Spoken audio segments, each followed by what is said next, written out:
Hello friends, this is Nitin and I welcome you to my startup podcast channel Audio, where we share real stories with real learnings. Today my guest speaker is Meheryar Tata. Meheryar is the co-founder of EazyLeazy, an online rental startup. In a span of over 2 years, EazyLeazy garnered $100,000 in a particular year, and it also had a highly satisfied customer base. Unfortunately, EazyLeazy had to be closed due to limited scalability and also due to low demand. So in this podcast, Meheryar would be talking to us to share his key learnings and also an advice to the budding entrepreneurs to take corrective action before they are forced to close down their ventures. Meheryar, welcome to Audio and thank you for talking to us. Hey Nitin, thanks for having me here. Looking forward to sharing my thoughts with you today. So my first question is, what motivated you to start EazyLeazy? So EazyLeazy was an online assets rental business. Our aim was to give you easy access to high quality products that you once in a while or something that you want to try before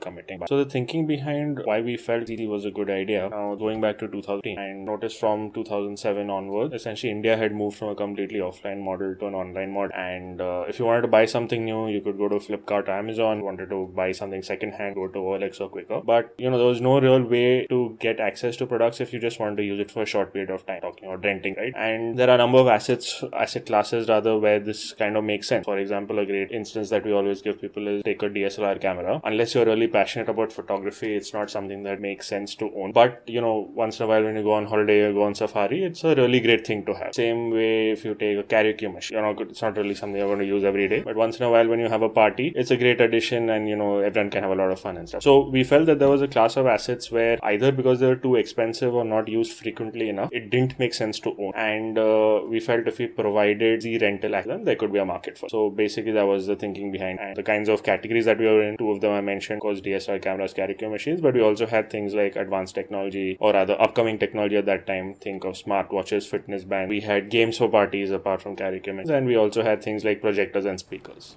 So Meheryar, you mentioned about bootstrapping EazyLeazy for 2 long years and even achieving $100,000 as revenue in a particular year. How did you achieve this feat?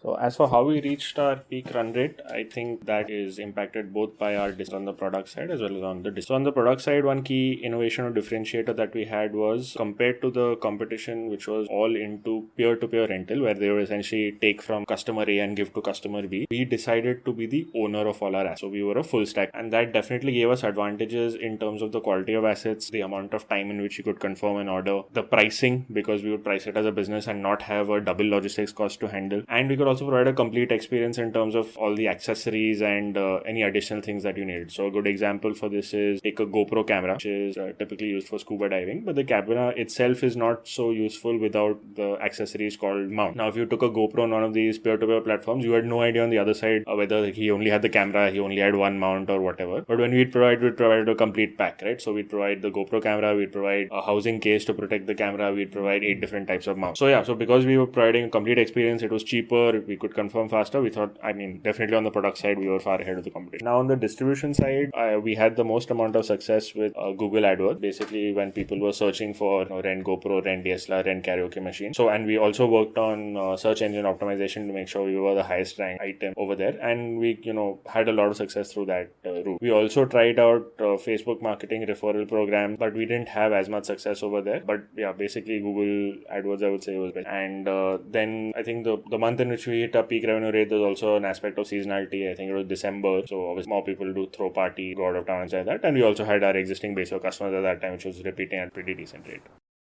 Oh, great. So can you share with us some key gaps which resulted in the closure of EazyLeazy back in December 2017?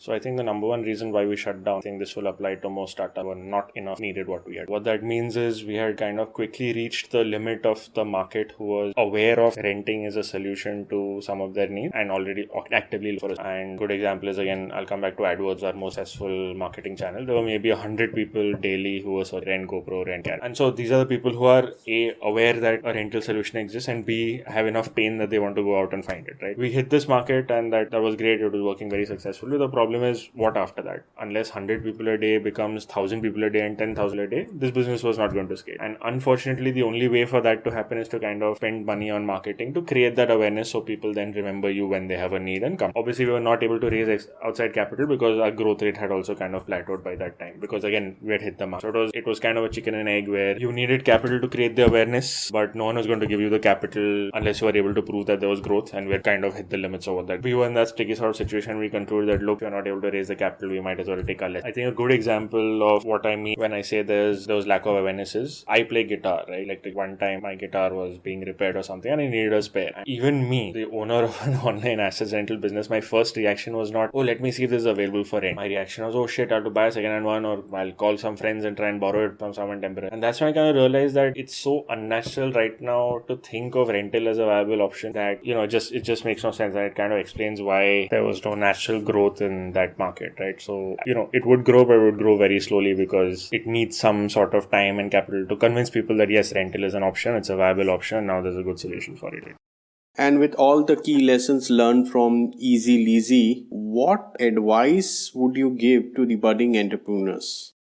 So the number one lesson was that apart from having a great product, it is equally important, if not more important, to also have an idea of what. When I say distribution, what I mean is how are you going to make the market aware of what you have built? How are you going to? I think this is something to think about along with building or even before you build your product and not after. I think that's really one of the mistakes that we made, and probably if we had gone the other way and tried about it that way, we would have maybe made change. The media focused too much on the success stories where, an entrepreneur built something and got a lot of traction from day zero and then you just became super big world. But the fact is those are the exceptions and they are not the rules, right? And for most, I would say 95-99% also of successful startups, they had to have a very sensible strategy. Said, okay, we've got this product, now how are we going to sell it? A lot of time figuring out what channels work, what channels don't work, how they're going to incentivize the sales stuff. And really, if you think what you build is going to become the next Facebook, that's literally a once in a generation or once in 10 years deal. So don't rely on trying to do something like that. There's a very nice phrase that I read on Twitter a couple of months back, really resonated with me. I think it applies very well to the point.